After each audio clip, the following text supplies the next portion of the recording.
Good evening, I'm Adrienne Arsenault. Andrew is away. Tonight, an Ottawa mom describes a terrifying Mother's Day. It's gonna take a while for me to be okay again. Her baby snatched from her home, how she got him back. Aftermath of an airport hit, why gang violence is playing out in public. You shoot one of ours, we're gonna shoot one of yours. The long Canadian wait for that second COVID dose. We are starting to open the second dose for certain populations. And Hollywood pressure plus network rejection. We've been fighting for this kind of inclusion and equity for a really long time. Why the Golden Globes got canceled. This is The National. For an Ottawa mother with a week-old newborn, it should have been nothing but joy. Instead, Mother's Day took a brief but terrifying turn and served up a truly scary cautionary tale. Melissa Armstrong thought she was accepting the generosity of another mom, but her home was invaded, her baby abducted. Today, she told Robin Miller about the frightening event with an online stranger and the dramatic rescue by real-life neighbors. You're okay, buddy. You're okay. With her baby back in her arms, Melissa Armstrong isn't letting go. She says her world stopped on Sunday when she opened her door to a woman she'd met on a Facebook free group. I was expecting my Mother's Day basket, but I got bear maced in the face. She pushed me out of the way. We wrestled. I tried to keep her away from my son. She ended up picking up my son. At this point, I realized that she wasn't going to hurt him because she thought that that was her son. Nearly blind from the spray, Armstrong says she raced out her back door screaming. Bobby Emerson was watering his flowers. So my reaction was I start yelling. Someone stole Mel's baby. Someone took her baby. I need help. I start running towards the street. I didn't know where I was going. I just ran. Emerson says he caught up with the woman a few streets down. He says she then put the baby on the ground. Emerson and Christina Faher's teenage son, also chasing, picked him up. And I don't know how many 14-year-olds, would be brave enough to do what he did. But he was, and he did. And he followed his father until that girl was in handcuffs.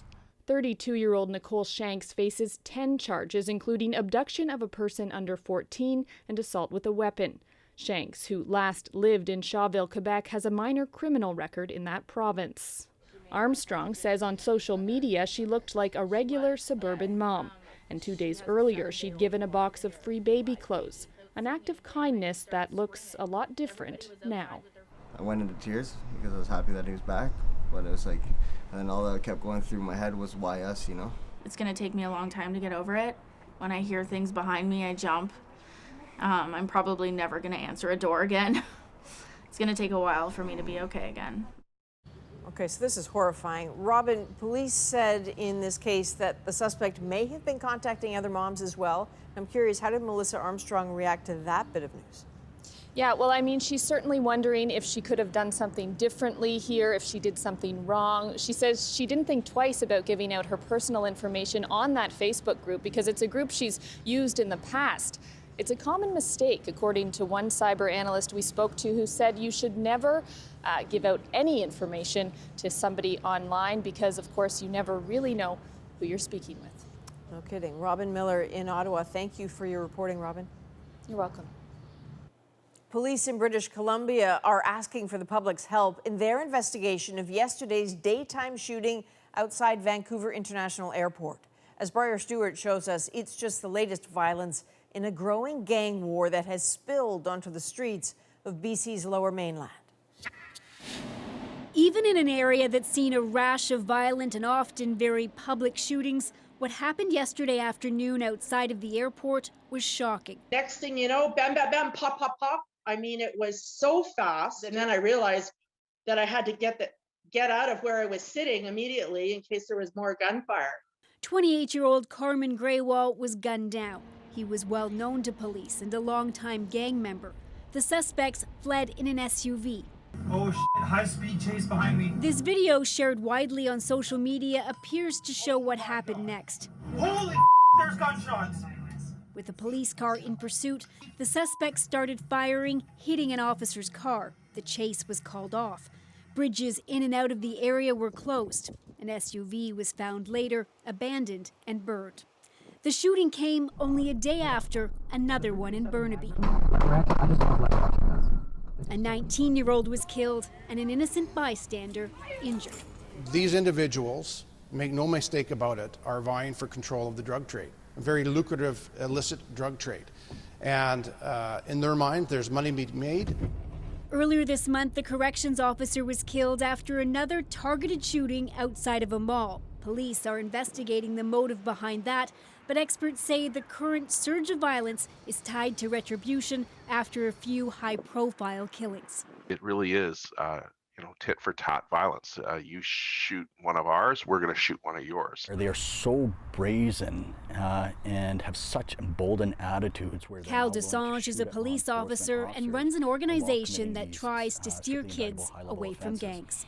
It's quite disconcerting because you have so many families that are walking around with their kids in these high-density areas, and all it takes is one stray bullet to strike them, and that's the end. And Briar, it sounds like there's good reason to worry. Well, that's right, Adrian. In the last 5 months, there have been at least 14 targeted shootings in the Lower Mainland, with the youngest victim being just 14 years old. And police are worried because they say there is a trend now towards younger gang members, and there are also more gangs operating in the area. Now, as for the victim, he was well known to police, and in fact, officers took the extraordinary step back in 2017 of putting out a public warning about him and others because they were the subject of so many targeted shootings, and police were really worried that others around them could be at great risk. Yeah, that's important to know. Briar Stewart in Richmond, BC for us tonight. Thank you, Briar. You're welcome. So let's turn to Canada's COVID-19 story now, where much of the country is deep into the fight against the third wave. Lockdown, guard up. Victory through vaccination is still far off. But at the moment, at least, there are hopeful signs. Many hard-hit provinces have started to see curves flatten, and Canada's average daily new cases have slowly started falling. The number of COVID patients in Canada's ICUs recently flat, but that number still represents enormous pressure on hospitals, especially in Ontario and some Prairie provinces. In Manitoba, cases aren't flat at all. They are rising faster. ICU beds are filling up. Cam McIntosh shows us how the Prairie provinces are wary, weary, and still far from taming the surge. Again, the bar is closed, the dining room and patio shut. It's a roller coaster ride. And Ravi Rambaran is again laying off staff, 35 of 47 employees. It's been just awful on the people that I work with. Such as Manitoba's third wave circuit breaker. I'm not going to apologize. I'm going to say we had to act. The Premier trying to soften the blow with a grant program for businesses. As Manitoba's top doctor warned, 3 weeks may not be enough. We unfortunately can't give that degree of certainty right now. Per capita, the Prairies make up 3 of the 4 hardest hit provinces in the country, with Alberta and Manitoba the per capita highest infection rates in the country. I don't think either in Alberta or Manitoba at this point that they've kind of hit the peak of their curves. Dr. Alex Wong says high community transmission makes forecasting an end difficult. In Alberta and Manitoba and even Saskatchewan right now, it's really hard to know with confidence exactly what those dates are going to look like.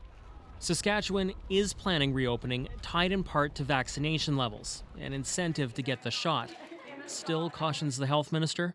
I wouldn't say that it's something that is totally under control because we can have an outbreak. Meanwhile, in Alberta, kids and teens aged 12 to 18 can now register for a vaccine. I've been waiting for this for a while now. I really want to go back to normal. I have never been witness to patients dying by themselves. In a town hall with the Prime Minister, this Manitoba nurse spoke candidly about burnout. I have not seen the smile on my coworkers' faces for a very long time. As for pushing vaccines to counter the third wave, Manitoba released some numbers today. Of the nearly 500,000 people who have been vaccinated here, less than 1% have been infected since. Cameron McIntosh, CBC News, Winnipeg. As daily cases have started to drop in Ontario, some cautious optimism things could be stabilizing, but officials seem desperate not to repeat past mistakes. And Katie Nicholson shows why anyone hoping for a quick end to stay-at-home orders will be disappointed. Zachary Colomer knows exactly where the patio tables will go. We're going to have about one table right over here and then another table over here. When he opened this restaurant last summer, patio sales were going to be key. They're making a go of it with takeout, but are frustrated with the lack of clarity around what's to come. I think that's the scariest thing is the uncertainty. We're kind of going month to month, stay-at-home order to stay-at-home order. We're not really being given, proper information as to like when we might be able to open up, how we might be able to open up. There are whispers Ontario's current stay-at-home order could be extended to June 2nd. Hello. Today, the health minister hinted something official is coming. The medical experts have been very clear that we need to stay the course for right now. But the devil will be in the details. For how long? And will the province end the unpopular ban on outdoor recreation? Toronto's chief public health officer signaled her preference. Outdoor activities are certainly safer, far less riskier in terms of COVID-19 spread and transmission compared to, say, indoor activities. After the first wave, Ontario's top doctor isn't keen to relax the outdoor ban, but did weigh in on how low the daily COVID count has to go before he lifts the stay-at-home order. I haven't got a definite metric right now. It certainly will be well below 1,000. Today's count just over 2,700 cases. And some Ontarians are starting to buck against the current orders. This weekend, police called here 150 people partying maskless inside. Officers laid charges and seized their booze. I mean, $13,000 worth of alcohol is not a couple of people getting together for a beer. Something Colomer hopes people will be able to do legally on his patio someday soon. Katie Nicholson, CBC News, Toronto. Nova Scotia's record-breaking surge was so sudden, resulting in so many getting tested, it led to a backlog of hundreds of cases waiting to be processed. Now assurances from the province's top doctor. We're almost through that. So again, in the next day or two, we'll be back to regular processes where it flows through in a much more timely manner. For the moment, at least, daily new cases have slowed down a bit, and the province's first drive-through vaccination site opened today to some pretty positive reviews. Now, nearly 40% of Canadians have at least one dose of a vaccine, but a much smaller number are fully vaccinated. Christine Birack looks at Canada's vaccine strategy so far and why, with millions of doses arriving every week, some say this rollout needs to evolve. If you've had a single shot of a COVID vaccine, studies show it offers good protection from this virus. We don't know exactly how much or how long it will last, but for health officials, it's clearly not enough. I would say that we want people to be fully immunized before we really open the gates to people getting together. Canada is currently lagging most countries when it comes to second doses. In Israel, more than half of the population is now fully vaccinated. Few are waiting for their second shot. In the U.S., 34% have had 2 doses, and some are waiting. The gap gets wider in the U.K., but in Canada, just 3% are fully vaccinated, while the majority have had only 1 dose. Fingers crossed that this experiment turns out to be one that was merited, even though we didn't really have a lot of evidence to support making that decision.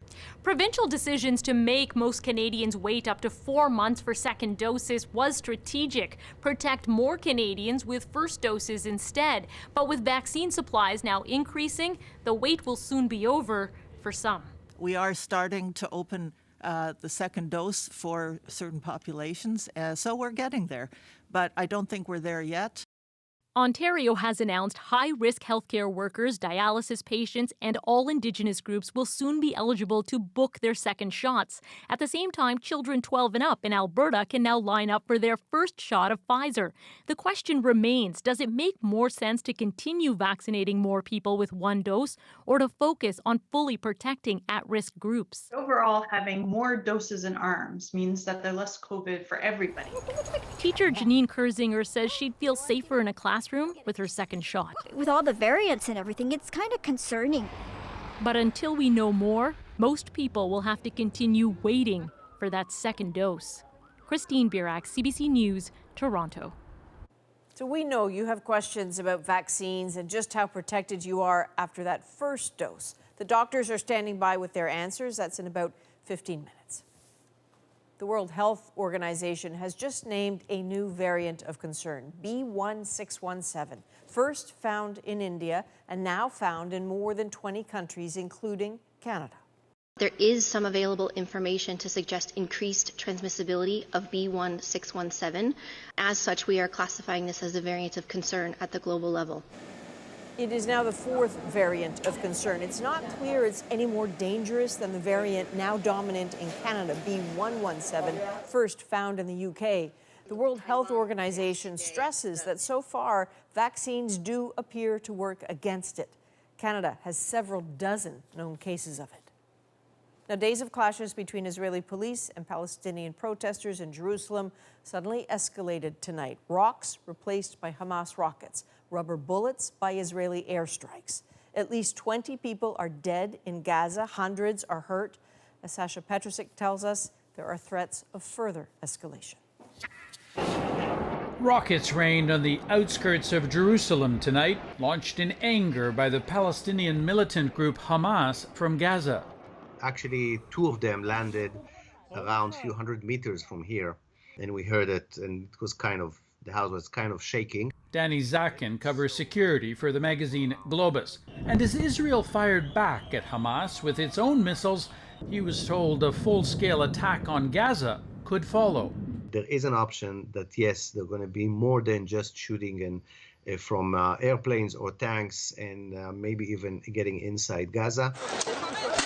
It's an escalation that seems almost inevitable after days of clashes that have left Jerusalem's Jewish and Arab citizens seething and hundreds injured.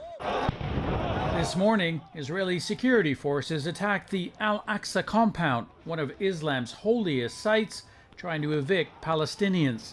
Rocks flew from amid the chaos inside. We young Palestinians aren't leaving, he says.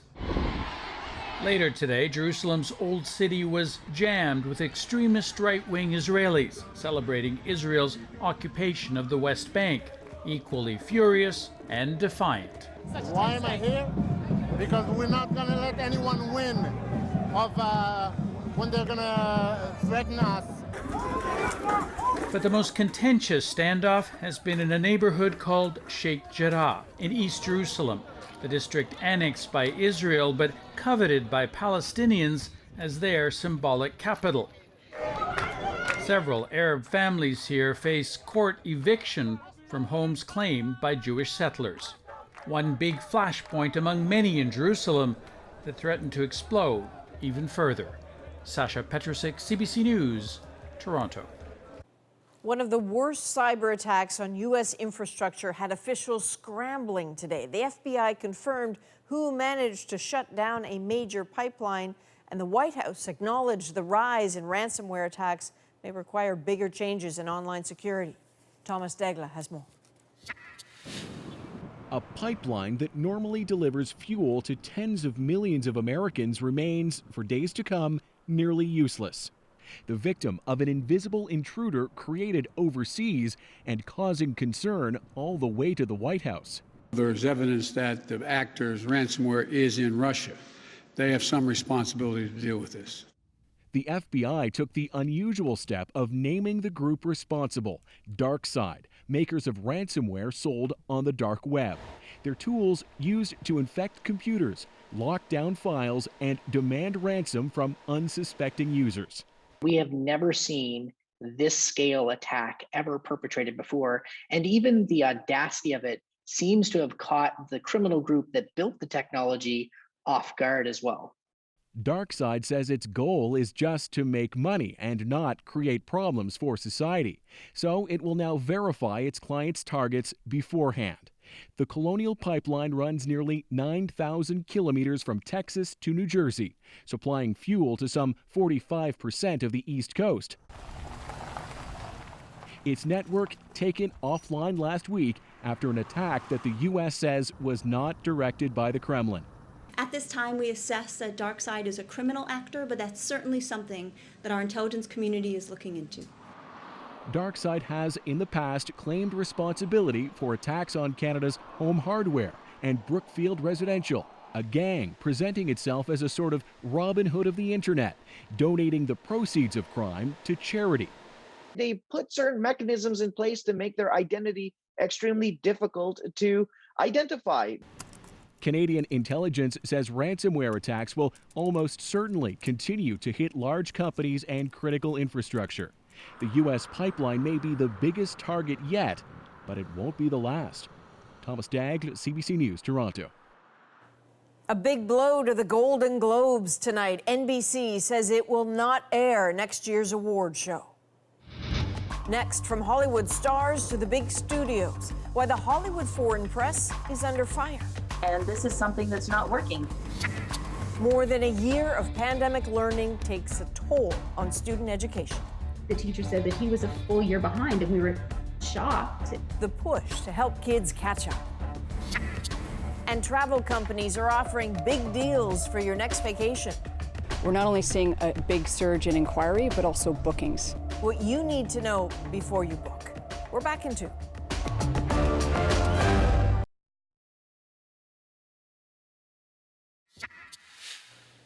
A sad ending in the UK today to a huge rescue effort of a very large creature.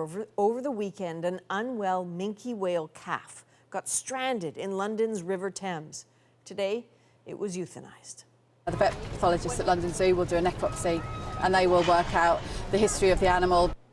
Minke whales can grow to about 10 meters and are usually found in the North Atlantic and the Pacific Oceans. One of 3 leopards that escaped a month ago from a safari park in eastern China is still on the loose. Authorities say they have ramped up the search. The park didn't make the escape public for weeks. One person in charge has been taken into custody. Now, the Golden Globe Awards have clout. A win usually means Oscar buzz, but now studios and A-listers are denouncing the awards. And as of tonight, the show has no broadcaster. Eli Glasner shows how a Hollywood institution failed to move with the times. We all should be up here together. One of Hollywood's most glamorous nights has been booted off the NBC broadcasting schedule. The problems for the organization behind the Globes, the Hollywood Foreign Press Association, started in February with an expose alleging ethical lapses, members being influenced by lavish junkets. They're a corrupt organization. The NBC deal gave them enormous amount of power and prestige, keeping the group small, under 100 members. I've estimated over the years that the package that you get annually as a member of HFPA is worth $200,000 to $300,000 a year in trade. Another surprise was that at a time of increased diversity on screen, there wasn't a single black member in this group of supposed international journalists. We've been fighting for this kind of inclusion and equity for a really long time. I think this last year, it's been like at warp speed. And I think that the Hollywood Foreign Press, I don't even think they were aware how warp speed they needed to be. The Hollywood Foreign Press Association released an 18-month reform plan to increase membership and invite black members. I knew about a week ago that we were heading in this direction. It was a question of who was going to pull the plug first. Soon, the very studios who had catered to those members began pulling their support, including Netflix, Amazon, and Warner Brothers. Golden Globes winner Tom Cruise even had 3 of his trophies shipped to the organization in protest. And so NBC, which had supported the reforms, released a statement saying, NBC will not air the 2022 Golden Globes. Assuming the organization executes on its plan, we are hopeful we will be in a position to air the show in January 2023. With ratings for award shows already plummeting, Tanya Williams says the Globes need to adapt or die. That audience that award shows play to, that audience has changed. And you have to give them content that they're going to be interested in seeing. Authenticity and inclusivity. Otherwise, this glitzy Hollywood tradition could fade out for good. Eli Glasner, CBC News, Toronto. You have been sending us your vaccine questions as more Canadians get their first shot. What are my chances of still contracting COVID-19 after my first shot? How effective is the first dose over time if I have to wait 4 months for the second dose? Good questions. After the break, the doctors are here with some answers. And if the vaccine has you dreaming of that next vacation, we will look at the big deals already being offered and what to consider before you book.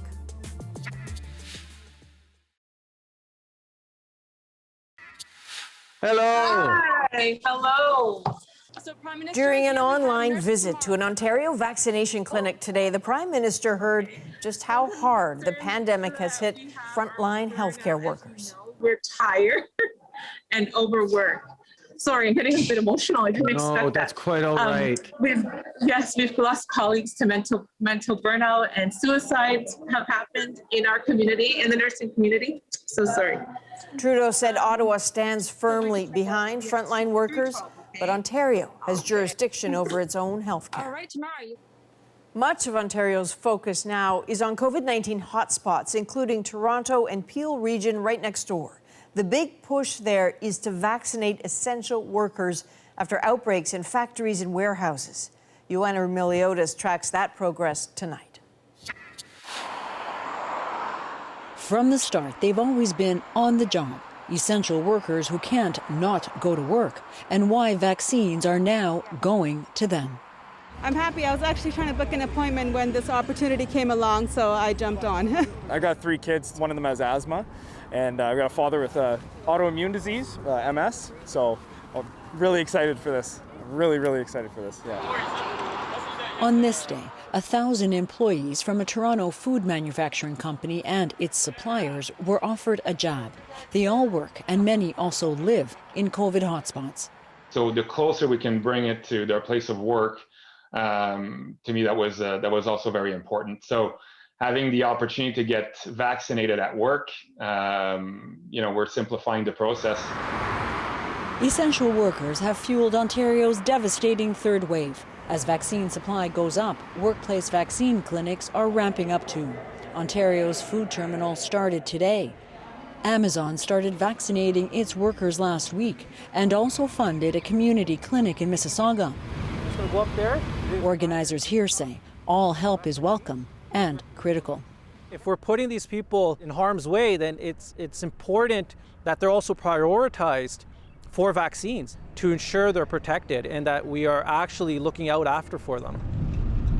As a manufacturing and distribution hub, Ontario's Peel region has had nearly 500 workplace outbreaks since last March, and the risk remains high. Amazon has been forced to partially close because of continuing outbreaks. A Canada Post facility in Mississauga has too. Workers' rights advocates say while vaccines are a good step, more inspections and stiffer penalties are needed. So is more paid sick leave. And we have already seen the catastrophic results that this virus could bring down upon the communities. Workers are still not protected. They are still facing the danger. Back in Toronto, the company behind this clinic is offering its workers 10 paid sick leave days. And the hope is fewer will need them as more get a shot at safety. Ioana Miliotis, CBC News, Toronto. Now, Ontario is one of several provinces loosening the vaccine guidelines this week. So far, just under 40% of Canadians have received their first dose. Yukon leads all provinces and territories with almost 63% of its residents getting at least one dose. BC and Ontario somewhere in the middle. PEI has the lowest vaccine uptake at about 30% of its residents getting that first dose. For these Canadians, their second dose is months and months away.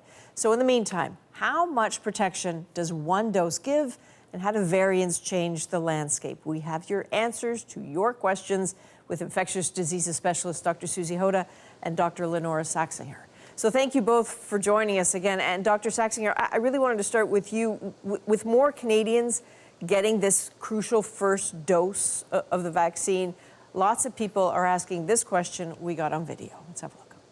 What are my chances of still contracting COVID-19 after my first shot, and how protected am I from hospitalization if I do get infected? So this is the question, again, about the first shot. Everybody knows that we need the second shot, but really, how safe are we after the first? I can say that the first dose of any of the available vaccines actually offers a lot of protection, especially against severe disease, hospitalization, and death. Sometimes we might see the phenomenon where the first dose might convert COVID to a cold, so you might still get symptomatic infection. The range of efficacy numbers, which is the trial-based numbers, perfect world numbers, for the mRNA vaccines like Pfizer and Moderna is 95% plus. The real-world numbers tend to come in around 80% or more protected, and that means you're protected. You're 80%, I guess, less likely to get infected than someone who is not immunized. For the AstraZeneca vaccine, which a lot of people have gotten over the last several weeks, that protection against hospitalization and death is really very, very good quite early after 2 or 3 weeks, as with the Pfizer and Moderna vaccines. But the protection against any infection symptoms at all is a little slower, and it actually continues to build over 3 months. So the nice thing about that is, you're not losing any effectiveness of the vaccine over that first few months. And that particular vaccine, actually a later boost seems to work better. So there's a good interval there. Okay, and Dr. Hoda, if I project a little bit, after a second dose, I mean, are people basically fundamentally safe after that second dose? Our real life experience so far with these vaccines is very much tracking along those lines. And what we saw with the clinical trials, so with Moderna and Pfizer, we're really seeing 90+% effectiveness in real life in countries like the UK and Canada, Israel, the US, many places where we've been rolling this out over the last several months. So, your protection from infection is really quite good. And from those severe outcomes, excellent. So I think that's an important outcome, but nothing is 100% effective. So we have to recognize there will be some breakthrough infections that we hear about over time, and that is to be expected. Okay, so along the line, we have another video question for you, Dr. Hoda, along the lines of what is coming. Because the variants make up the majority of new cases being reported across the country, lots of people have variants on the mind. Here's one for you. I understand that the first dose of the vaccine will afford you some protection against getting seriously ill from COVID-19. My question is, does the first dose also afford you some protection against getting seriously ill from any of the variants? Dr. Hoda? It's an excellent question, and I think we have, slightly more limited information when you start to divide it up into all the different types of variants of concern and interest that are circulating. What we know is a B117 variant, which is the one that arose out of the UK initially and is now actually a predominant variant in many parts of Canada, seems to respond really well to the vaccines. And it's very similar to the kinds of outcomes as we're seeing with earlier variants. So great protection, and everything we've said about protection after 1 dose, 2 doses applies probably with the B117, or at least very close. With the other variants of concern in Canada, we have less information, and we're getting some about the B1351 variant. This is the one that first arose in South Africa. And there was a study that was published out of Qatar that actually did show that there was some reduction in the effectiveness of 2 doses of vaccine, down to about 75%. With this variant. And unfortunately, we can't really know exactly how well 1 dose protects against this variant just because of the way that data was reported. Okay, excellent. Thank you. Dr. Saxinger, here's another question we got on video. This one's for you. How effective is the first dose over time if I have to wait 4 months for the second dose? So again, we talked about the AstraZeneca building over time with that delay, but when you're looking at the Pfizer and Moderna, what happens over the course of that 4 months? There's actually less data overall for the intermediate time points for the Pfizer and Moderna vaccines. Like, we had good data out to 4 to 6 weeks from 1 dose, and that was just related to delays in the initial trials. Then there's been some effectiveness data from the UK that actually suggests that the Pfizer vaccine is very similar in effectiveness to the AstraZeneca vaccines in older people. And so my net is that we have every reason to suspect that most people will have good protection after 1 dose. Particularly, we have better data for the AstraZeneca vaccine. And for the Pfizer and Moderna vaccine, you actually get a very good antibody level that doesn't seem to decline very quickly. And so we expect similar for that. So for most people, that second dose delay allows your second dose to become someone else's first dose while we have a lot of disease spreading. And that actually helps protect the entire community. And just to follow on that, Dr. Saxinger, where are we at with the understanding about whether those who had a first dose of AstraZeneca should be getting a second dose of Pfizer or Moderna? There is a trial that's ongoing, and I think We expect it to be reported in a relevant time frame. There's also new trials starting elsewhere, but there's a UK trial that was switching between first dose Pfizer versus AstraZeneca, and then second dose AstraZeneca versus Pfizer. So we'll get data from that over the coming months, really within the time period that we kind of need it. I think a lot of people suspect that with some other vaccine products, giving a different type of booster sometimes gives a very good response. And so I think people are optimistic that we'll be able to give second doses with the mRNA product. And last brief word to you, Dr. Hoda. What can you say to people who just have had their first dose, who feel so elated but so nervous about what's next?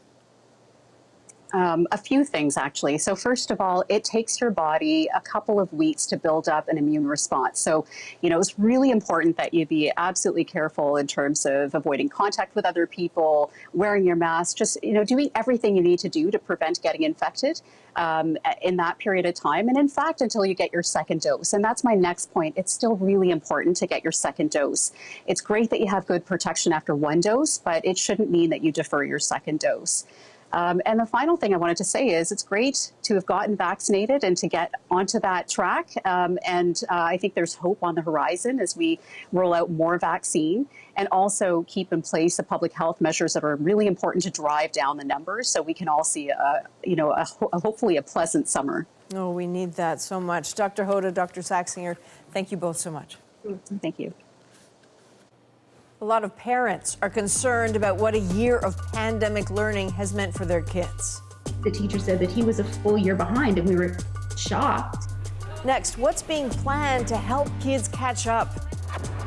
And later, inspired by the pandemic, one woman decides to track down the nurse who helped her nearly 30 years ago. Their reunion just ahead.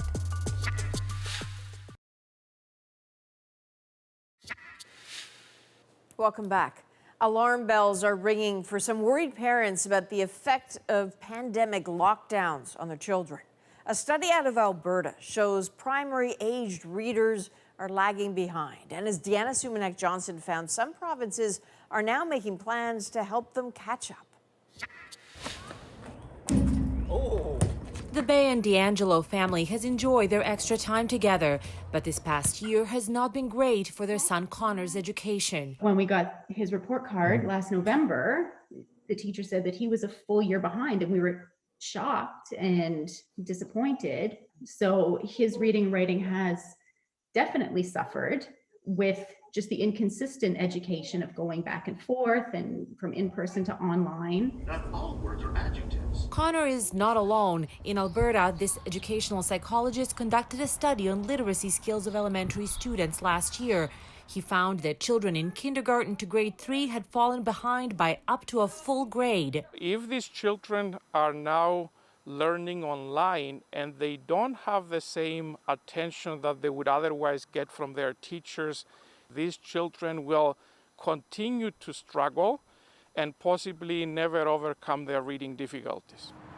This developmental pediatrician says at least part of the problem is spotting when a student is struggling while school is online. We're not being able to have as many eyes on them to get a sense of where are they sitting in terms of their development and progress, and might they need more supports.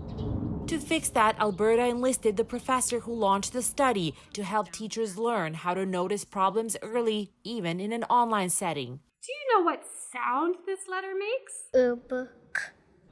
Other provinces with repeated school closures are also trying to tackle reading and writing shortfalls caused by the pandemic. Ontario and Quebec pledging millions for reading assessments and tutoring. But Connor Band's family is not waiting. They plan to hire a tutor. We're lucky that we were able to support him, but that most kids won't have that. And all you'll see is they'll fall behind. Helping them catch up, the next big challenge for parents and educators. Deanna Sumanek-Johnson, CBC News, Toronto. Travel companies are rolling out some big deals in hopes of getting more Canadians thinking about their next vacation. Our world is ready to welcome you back. Next, what the experts want you to consider before booking that trip. I'm Jamie Poisson, and tomorrow on CBC's daily news podcast Front Burner, we examine the testimony of the Prime Minister's most senior advisor, Katie Telford, the latest chapter in the military's ongoing sexual misconduct crisis. Subscribe wherever you get your podcasts. This unlocking amounts to a very considerable step on the road back to normality, and I am confident that we will be able to go further. So, after months of tight restrictions, people in England were given the green light for, get this, cautious hugging starting next week. Drinking and dining indoors will also be allowed, along with movie theaters and hotels. For the first time in about a year, the country reported no COVID-related deaths. It was a record-breaking weekend for pandemic travel in the United States. TSA officials say more than 1.7 million people were screened at airport checkpoints on Sunday, the highest number since March of 2020, when travel collapsed because of the pandemic. This breaks a pandemic record set just 2 days earlier. So vaccinations might have you dreaming of vacations. And while tour operators and airlines are ready to cash in on your trip planning, and many in the industry have a familiar caution: buyer beware. Here's Diane Buckner. Rebecca Priestley usually takes 2 international trips a year. She's just booked an African tour for next January. It was on sale, and if people do start getting desperate to travel again, at least my name is on that date. Our world is ready to welcome you back. Priestley got 15% off at G Adventures, and it's not the only travel company promoting deals right now. Sunwing is offering a price drop guarantee of up to $800 cash back to couples who book before May for next winter. Air Canada now only requires a $50 deposit on trips and has introduced more flexible cancellation policies. There's definitely incentives in place to get customers back traveling. The last month in particular, we're not only seeing a big surge in inquiry, but also bookings. Talk of COVID passports or vaccination certificates is clearly making some Canadians feel that international travel is on the not-so-distant horizon. But not everyone's convinced it's wise to book. Tremendous amount of calls. This insurance broker says it's next to impossible to get COVID-related trip cancellation insurance because the virus is known to disrupt travel, and Ottawa has advised against non-essential trips. You can't say the airline just canceled my flight, the resort just canceled my flight, or I'm afraid to fly right now. None of those reasons will fly. Countries are opening. That may be why tour operators are bending over backwards to get customers to book. We have to offer that flexibility that people can change for any reason. The founder of G Adventures says cancellation insurance won't be as essential with more flexible refund or rebooking policies. The pandemic made a mess of Rebecca Priestley's previous travel plans. My trips were cancelled, basically all of last year. She's pleased she got a better deal by rebooking now, and if everything doesn't go as planned, she'll cancel again. Diane Buckner, CBC News, Toronto. It is never too late to say thank you. How an Ontario woman found the nurse who helped her on the worst day of her life 28 years ago.